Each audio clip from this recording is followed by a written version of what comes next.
Hi hello నమస్తే welcome back to Suman TV. ప్రస్తుతం స్టూడియోలో ఉన్నారు 25 ఇయర్స్ ఎక్స్పీరియన్స్ టీచింగ్ ఎక్స్పీరియన్స్ ఉన్నటువంటి అశోక్ చక్రవర్తి గారు. మరి మనము సార్ వీడియోస్ చాలా చూస్తున్నాం సుమన్ టీవీలో. ఇంగ్లీష్, స్పోకెన్ ఇంగ్లీష్ ఎలా మాట్లాడాలి, ఏంటి గ్రామటికల్గా, గ్రామర్కి సంబంధించి కూడా డిఫరెంట్గా ఈచ్ వర్డ్ని తీసుకొని కూడా మనము వీడియోస్ చేయడం అయితే జరుగుతుంది. చాలామంది కూడా చూస్తున్నారు, మంచి కామెంట్స్ కూడా వస్తున్నాయి. మరి ఈరోజు మంచి ఇంట్రెస్ట్ టాపిక్తో మేము ముందుకైతే వచ్చేసాము. సార్తో మాట్లాడదాం. నమస్తే సార్. సార్, ఇప్పుడు ఇంగ్లీష్లో చూసుకుంటే మనకి కాంపిటేటివ్ ఎగ్జామ్స్కి సంబంధించిన ఇంగ్లీష్ వేరే ఉంటుంది, స్కూల్ లెవెల్, కాలేజ్ లెవెల్ ఉంటుంది, మళ్ళీ మనం మాట్లాడే ఇంగ్లీష్ కూడా ఉంటుంది. డిఫరెన్స్ అంటే వీటన్నిటికీ అసలు తేడాలు ఏముంటాయి సార్? అసలు యాక్చువల్గా ఏంటంటే ఇంగ్లీష్ అనేది 3 వేస్లో మనము డివైడ్ చేయొచ్చు. ఇంగ్లీష్ లాంగ్వేజే, కానీ దాన్ని మనం 3 వేస్లో డివైడ్ చేయొచ్చు. ఎలాగంటే ఫస్ట్ వచ్చేసి మనకు సబ్జెక్ట్ ఇంగ్లీష్ అని ఉంటుంది. Subject English. నెక్స్ట్ వచ్చేసి కాంపిటేటివ్ ఇంగ్లీష్ అంటాం. తర్వాత వచ్చేసి స్పోకెన్ ఇంగ్లీష్ అంటాం. ఈ సబ్జెక్టు, కాంపిటేటివ్, స్పోకెన్, వీటికి డిఫరెన్స్ ఏంటి అంటే, సబ్జెక్ట్ అన్నాం అనుకోండి, సబ్జెక్ట్ ఇంగ్లీష్ అంటే ఏంటంటే మనకు ఈ స్కూల్స్లో, కాలేజెస్లో నేర్పిస్తారు. అవి సబ్జెక్ట్ అంటే ఇంగ్లీష్ అంటే అసలు యాక్చువల్గా ఏంటి? ఇంగ్లీష్ అంటే మనకు తెలియాలి. ఇప్పుడు ఇంగ్లీష్ అంటే లాంగ్వేజ్ అని అనాలంటే కూడా అది కూడా మనకు తెలియాలి కదా. ఇప్పుడు ఈవెన్ సాంస్క్రిట్ ఉంది, హిందీ. అందుకని మీరు అబ్జర్వ్ చేయండి, స్కూల్స్లో ఫస్ట్ లాంగ్వేజ్, సెకండ్ లాంగ్వేజ్ అని ఉంటుంది. Sanskrit first language. నీదేంటి ఫస్ట్ లాంగ్వేజ్ అంటే నాది హిందీ అంట. నీదేంటి అంటే నాది తెలుగు అంట. కొంతమంది అది, కొంతమంది ఇది అని చెప్తుంటారు. ఎందుకు చెప్తారు అంటే అసలు దాని గురించి తెలుసుకోవాలి అని. We have to get in touch with that language. అది ఏంటి అనేది మనకు తెలుసుకోవాలని. అందుకని మీరు చూడండి, అందులో లెసన్స్ ఉంటాయి, స్టోరీస్, నాన్ డీటెయిల్డ్ అని ఉంటుంది, చాప్టర్ 1, చాప్టర్ 2, చాప్టర్ 3 అని ఉంటుంది. మీరు ఎప్పుడైనా కాంపిటేటివ్ క్లాసెస్కి వెళ్ళండి, మీకు స్పోకెన్ క్లాసెస్కి వెళ్ళండి, మీకు చాప్టర్ 1, చాప్టర్ 2 అని కానీ లెసన్ కానివ్వండి అవి ఉండవు. తర్వాత మ్యాచ్ ద ఫాలోయింగ్ ఎప్పుడైనా చూసారా మీరు? మ్యాచ్ ద ఫాలోయింగ్ అని ఉంటుంది.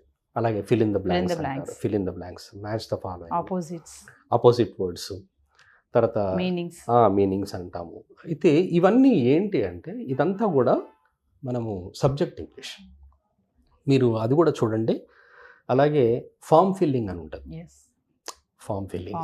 ఫామ్ ఫిల్లింగ్ అనేది ఏంటి అంటే ఇంగ్లీష్లో అయితే ఎలా ఫామ్ ఫిల్ చేస్తారు అని. ఓకే, ఇంకొక విషయం కూడా ఉంది ఇక్కడ, లెటర్ రైటింగ్ అని ఉంటుంది.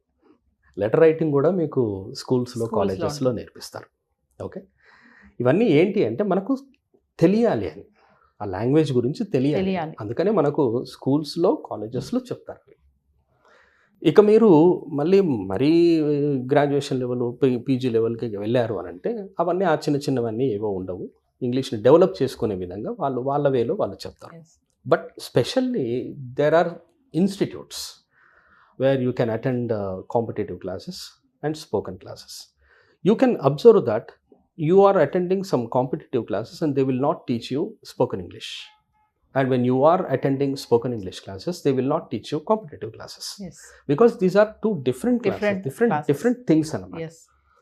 కాంపిటేటివ్ క్లాసెస్ అంటే ఏంటి అంటే, కాంపిటేటివ్ క్లాసెస్ మీరు ఎగ్జామ్ రాయడానికి మాత్రమే నేర్చుకుంటారు. అక్కడ ఏం రాయాలో అదే నేర్చుకుంటారు. చూడండి కావాలంటే అక్కడ మీకు సినానిమ్స్, యాంటనిమ్స్ అని ఉంటాయి. తర్వాత రీడింగ్ కాంప్రహెన్షన్ ఉంటుంది, క్లోజ్ టెస్ట్ అని.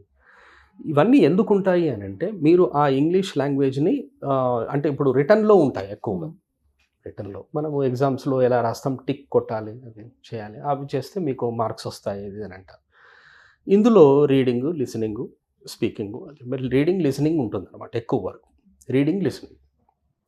కానీ మీకు అదే స్పీకింగ్ ఉండదు. మీరు కాంపిటేటివ్ క్లాసెస్ అటెండ్ అవ్వండి, మిమ్మల్ని ఎవరు కూడా, ఏ ఫ్యాకల్టీ కూడా, no one will ask you to give self introduction కానివ్వండి, to give a small speech in front of people. And మీరు ఎక్కడికైనా వెళ్తే ఎలా మాట్లాడతారు, అలాగే ఇంటరాక్షన్ సెషన్స్ కానివ్వండి, గ్రూప్ డిస్కషన్స్ కానివ్వండి, they will not conduct anything. ఇవి ఉండవు అక్కడ. కాంపిటేటివ్ ఎగ్జామ్స్లో మీకు ఉండవు. మీరు స్పోకెన్ ఇంగ్లీష్ అటెండ్ అవ్వండి. స్పోకెన్ ఇంగ్లీష్ అటెండ్ అవుతే మీకు అవన్నీ ఉంటాయి. గ్రూప్ డిస్కషన్స్ ఉంటాయి, ఇంటర్వ్యూ స్కిల్స్ ఉంటాయి, క్వశ్చన్ అండ్ ఆన్సర్ సెషన్స్ ఉంటాయి, సెల్ఫ్ ఇంట్రడక్షను, తర్వాత మీరు స్పీచ్ ఇవ్వడము, see, you have to come in front of some students, some your classmates there, and they will ask you, please come in front of all the people and then give your introduction అన్నప్పుడు మీరు introduction ఇవ్వాలి. ఆ introduction ఎలా ఇంగ్లీష్లోనే ఇవ్వాలి. ఎందుకు అలా చేస్తారు అంటే వాళ్ళకి ఇంగ్లీష్ స్పీకింగ్ డెవలప్ అవ్వాలి. Yes. అయితే రిటర్నింగ్ ఈ మన కాంపిటేటివ్ ఇంగ్లీష్లో ఏంటంటే రిటర్న్ ఇంగ్లీషు, స్పోకెన్ ఇంగ్లీష్ అంటే ఏంటంటే స్పీకింగ్ ఇంగ్లీష్. ఇంగ్లీష్ని ఎలా మాట్లాడాలి అని. అందుకనే ఈ 3 కూడా డిఫరెంట్ కోర్సెస్ అనమాట. 3 డిఫరెంట్ కోర్సెస్. అదేవిధంగా మీరు అనుకోవచ్చు తొందరగా ఏదైపోతుంది, తొందరగా అయిపోవాలి. You can't avoid this school English and college English. You have to attend. అందుకనే చూడండి వాళ్ళు 45 minutes అని రెగ్యులర్గా వాళ్ళు క్లాస్ వచ్చి పీరియడ్స్ ఉంటాయి వాళ్ళు చెప్తారు. మీరు అదే ఇన్స్టిట్యూట్కి వెళ్తే అక్కడ 45 minutes ఉండదు. మీకు 1.5 hours, 2 hours, 3 hours. Some people are there now. అది ఒక ట్రెండ్ అయిపోయింది ఏంటంటే ఒక 3 hours, 4 hours, 5 hours కూడా చేస్తున్నారు అనమాట. అది అక్కడ ఎందుకు చేస్తారు అంటే ఎక్కువగా మీకు ప్రాక్టీస్ చేయించాలి. కాంపిటేటివ్ ఇంగ్లీష్ ఎప్పుడు కూడా కాంపిటేటివ్ క్లాసెస్ మీరు అటెండ్ అయినప్పుడు మిమ్మల్ని మాట్లాడండి అని చెప్పరు. మీరు అక్కడ కూర్చొని ప్రాక్టీస్ చేసుకోండి అంటారు. They will give you some question paper and you just see that, observe చేస్తూ ఎక్కడ ఏ ఆన్సర్ రాయాలి, ఏ ఆన్సర్. ఎవ్వరు కూడా మీతో మాట్లాడరు. No one will even disturb you. కానీ అదే స్పోకెన్ ఇంగ్లీష్లో మీరు కూర్చున్నారనుకోండి, సైలెంట్ కూర్చుంటే లేదు ఏమైనా మాట్లాడాలి అంటారు. ఎందుకంటే అది స్పీకింగ్ పర్పస్కి మీరు వెళ్తారు కాబట్టి ఆ విధంగా ఇంటరాక్షన్స్ ఉండాలి అక్కడ. క్వశ్చన్ అలాగే ఒక క్వశ్చన్ అడిగాడు అనుకోండి, మీకు స్పోకెన్ ఇంగ్లీష్ చెప్తున్న ఫ్యాకల్టీ క్వశ్చన్ అడుగుతాడు, ఇంగ్లీష్లోనే క్వశ్చన్ అడుగుతుంది. మీరు ఏదైనా తెలుగులో ఆన్సర్ చెప్తుంటే అతను అంటాడు లేదు మీరు ఇంగ్లీష్లోనే చెప్పాలి, ఇంగ్లీష్లోనే ఆన్సర్ చెప్పాలి. సో అది ఇంగ్లీష్ స్పీకింగ్ ఇంగ్లీష్ అనమాట. కాబట్టి ఈ 3 కూడా డిఫరెంటే.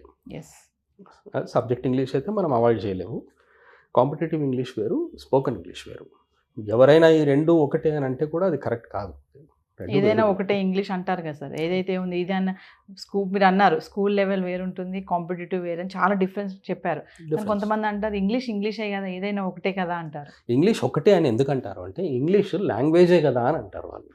So I do agree with them. English అనేది లాంగ్వేజే. I'm not saying that is not language. And when you are attending school English, when you are attending college English, when you are attending competitive English, these are all not languages అని నేను అనడం లేదు. అది కూడా language ఇంగ్లీషే. కాకపోతే ఏంటంటే difference ఏంటి అంటే సబ్జెక్ట్ ఇంగ్లీష్ మీకు అవన్నీ ఏవైతే ఇప్పుడు నేను చెప్పానో అవి ఉంటాయి. కాంపిటేటివ్ ఇంగ్లీష్ అంటే మీకు రిటర్న్లో ఎలా ఆన్సర్ చేయాలి, ఎలా మార్క్స్, మీరు హౌ టు గెట్ మార్క్స్ ఇది ఒకటి మాత్రమే ఉంటుంది. మీకు వేరేది ఉండదు.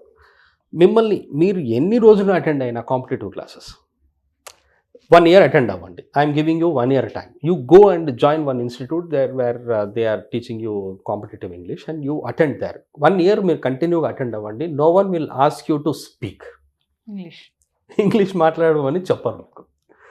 మీరు స్పోకెన్ ఇంగ్లీష్ అన్నారనుకోండి, వాళ్ళు ఏమన్నా అంటే చెప్పచ్చు.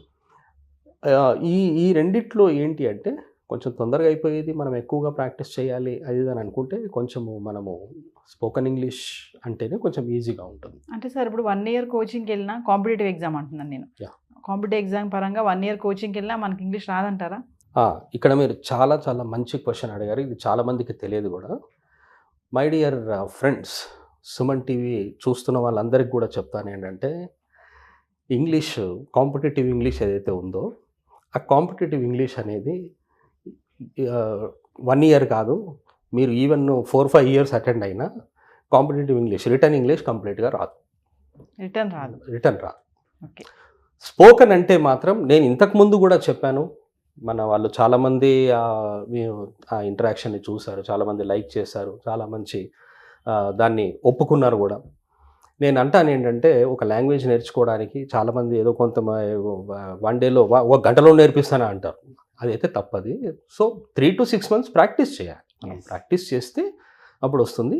3 to 6 months నేను స్పోకెన్ ఇంగ్లీష్ అన్నాను, but not return English. Just difference చెప్తాను. సార్ ఏంటి సార్ జస్ట్ డిఫరెన్స్ చెప్పండి, మీరు ఇది కాంపిటేటివ్ ఇంగ్లీష్ రాదంటున్నారు అంటే తెలిసిన వ్యక్తి అయినా సరే, ఇంగ్లీష్ గురించి బాగా తెలిసిన వ్యక్తి ఎవరు కూడా మీకు కాంపిటేటివ్ ఇంగ్లీష్ తొందరగా వస్తుందని చెప్పరు. నేను ఒకసారి ఒక అతనితో మాట్లాడుతున్నాను నవీన, అతనికి 80 ఇయర్స్ ఉంటాయి. He has been teaching English, the same English for the past 45 or 50 years. అతను నాతో స్వయంగా ఏమన్నాడంటే, సార్ నేను ఒక 45-50 ఇయర్స్ నుండి టీచ్ చేస్తున్నాను సార్, నేను ఒకటి చెప్తాను మీకు. ఇంగ్లీష్ క్వశ్చన్ పేపర్ని ఏ ఇంగ్లీష్ ఫ్యాకల్టీకైనా మీరు ఇవ్వండి, ఫుల్ మార్క్సే కనుక తెచ్చుకున్నట్టయితే నేను అప్పుడే 1 lakh ఇస్తాను అని అన్నాడు. ఇది ఊరికే నేను అనలేదు అతను. అంటే అర్థమేంటి, even faculty will also not get complete marks అని. అంటే అర్థమేంటి, కాంపిటేటివ్ ఇంగ్లీష్ అంత ఈజీ కాదు. ఒక విషయం ఏంటంటే మనము ఇక్కడ చూస్తాం ఏంటంటే హీ ఈజ్ రామ్ అన్నాం, హీ ఈజ్ రామ్స్ ఫ్రెండ్ అన్నాం, he is Rams friend. He is friend of Ram అన్నాం, హీ ఈజ్ రామ్ అనేది వేరు, హీ ఈజ్ రామ్స్ ఫ్రెండ్ అనేది వేరు, he is friend of Ram అన్నాం. ఇక్కడ విచిత్రం ఏంటంటే ఈ రామ్ అనే వర్డ్ని చూడండి, ఆ రామ్ అనే వర్డ్ హీ ఈజ్ రామ్ అంటే అది నౌన్ అయింది. హీ ఈజ్ రామ్ అంటే హీ ఈజ్ రామ్స్ ఫ్రెండ్ అన్నాం చూడండి, రామ్స్ ఫ్రెండ్ అన్నాం కదా, ఆ రామ్స్ అనేది అడ్జెక్టివ్ అవుతుంది. He is friend of Ram అన్నాం చూడండి, అక్కడ రామ్ వచ్చేసి ఆబ్జెక్ట్ అవుతుంది. సేమ్ అదే, సేమ్ రామే, కానీ స్టూడెంట్కి ఇది అర్థమవుతుందా చెప్పండి, లర్నర్కి ఇది అర్థమవుతుందా? అంత ఈజీగా అర్థం కాదు. ఇలాంటివి కొన్ని కాదు, ఎన్నో ఉన్నాయి. అందుకనే మీరు అబ్జర్వ్ చేయండి, ఇంగ్లీష్ క్లాసెస్ అనగానే చాలామంది బోర్ ఫీల్ అవుతారు, వాళ్ళు వెళ్ళిపోతారు. చాలామంది ఎక్స్పర్ట్స్ కూడా ఏమంటారంటే మిగతావన్నీ కూడా బాగానే రాయొచ్చు సార్, కొంచెం ఇంగ్లీష్ మాత్రం మార్క్స్ పోతాయండి. ఇది మీకు కూడా తెలుసు అనుకుంటా, చాలామంది లెర్నర్స్ మీరు అడగండి, చాలామందికి మార్క్స్ పోయేది ఇంగ్లీష్లో. యాక్సెప్ట్ చేస్తారా లేదా మీరు? ఖచ్చితంగా సార్. ఓకే, ఇది నవీన మనము కాంపిటేటివ్ అండ్ స్కూల్ ఇది డిఫరెన్స్ అన్నమాట. ఫైనల్గా మీ సెషన్స్ గురించి ఒకసారి స్పోకెన్ ఇంగ్లీష్. సుమన్ టీవీ వాళ్ళ ఆధ్వర్యంలో మనము వాళ్ళ కోఆపరేషన్తో మనము సెషన్స్ స్టార్ట్ చేయబోతున్నాము. అలాగే 2 hours డైలీ 2 hours ఉంటుంది. తర్వాత 25 days కోర్స్ ఉంటుంది. క్లాసెస్ని నేనే తీసుకుంటాను. ఇంకా మీకు ఫర్దర్ డీటెయిల్స్ కావాలి అనుకుంటే, ఎందుకంటే కొంతమంది అడుగుతుంటారు, ఈవెన్ మన వాళ్ళు కూడా ఇక్కడ కూడా ఈ ఛానల్లో కూడా చెప్పారు, సార్ కొంచెము క్లాసెస్ సెషన్స్ ఎప్పుడు ఉంటే బాగుంటుందో మీరు చెప్పండి, కొంచెం మనం టైం అనౌన్స్ చేద్దాము ఇదని చెప్పేసి అన్నారు. ఇఫ్ ఎనీవన్ ఈజ్ ఇంట్రెస్టెడ్, ఎవరైనా కొంచెము నేర్చుకోవాలనే ఇంట్రెస్ట్ ఉంది మీకు అన్నప్పుడు ఏమవుతుందంటే ఇక్కడ కింద నంబర్ స్క్రోల్ అవుతుంది, ఆ నెంబర్కి కాల్ చేయండి, మీకు డీటెయిల్స్ ఇస్తారు. 2 hour క్లాస్ ఉంటుంది ఎవ్రీడే అండ్ 25 days కోర్స్ ఉంటుంది అనమాట. అండ్ మీకు స్పోకెన్ ఇంగ్లీష్, దాన్ని మనము స్పీక్ ఇంగ్లీష్ అనే కోర్స్ పేరు పెట్టవచ్చు, స్పీక్ ఇంగ్లీష్ సిరీస్ లేదా spoken English, just you are developing your English, మాట్లాడడం నేర్చుకుంటారనమాట.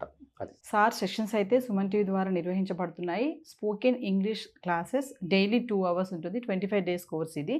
మీకు ఏమైనా డౌట్స్ ఉంటే కింద కనిపిస్తున్న నెంబర్ కాల్ చేస్తే మా టీం మీకు అందుబాటులో ఉంటుంది. ఇంగ్లీష్ మనకు వచ్చు అని అనుకునే వాళ్ళు చాలా డౌట్స్ వచ్చే ఉంటాయి పాటికి వీటికి. మీకు ఫార్మల్ టాక్ ఏంటి, ఇన్ఫార్మల్ టాక్ ఏంటి, పొలైట్గా క్వశ్చన్స్ ఎలా అడగాలి, అసలు క్వశ్చన్ చేస్తున్నామంటే ఇది క్వశ్చన్ అడిగేది పద్ధతి ఇదేనా, అసలు ఇవన్నీ చాలా చెప్పారు కదా సార్. మరి ఇలా ఇంట్రెస్ట్ ఉన్నవాళ్ళు, మేము కూడా తెలుసుకోవాలి, స్పోకెన్ ఇంగ్లీష్కి రావాలి కోర్సెస్కి అనుకున్న వాళ్ళు మా 25 days కోర్స్లో జాయిన్ అవ్వండి. మీకు ఇంట్రెస్ట్ ఉంటే ఎన్రోల్ చేసుకోండి.